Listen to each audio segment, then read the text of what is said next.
très content d'ouvrir la journée du livre par les enfants, par les élèves, parce que c'est justement l'avenir de la culture française. Il prépare ma relève. Moi, je commence à être un peu fatigué, donc j'ai besoin de gens qui écrivent à ma place, après moi.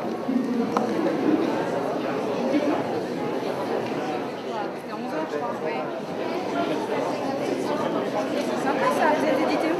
Chez Gros. Ça y est. C'est-à-dire que dès qu'ils se voient, dès qu'il y a volé,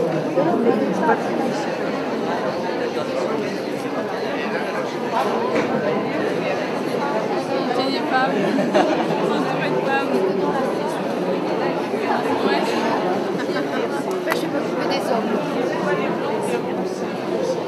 Après, je m'occuperai des hommes. Dès qu'il va en reine, avec des auteurs dans le café littéraire, on embraye immédiatement avec 5 auteurs. Alors, Donc il ne faut pas se contenter du placard, il faut ruer dans les brancards, et un employeur futur, ou l'employeur dans la boîte dans laquelle vous êtes, peut se dire, finalement il en a encore plein les batteries, celui-là ou celle-là, et c'est quand même dommage de ne pas l'utiliser, puisqu'il a survécu au placard, il est capable de survivre à plein de trucs. Et moi je dis, non, les adolescents ils ont du potentiel, simplement c'est à nous de faire ressortir ce qu'ils sont capables de faire, étant donné le monde dans lequel ils vont vivre.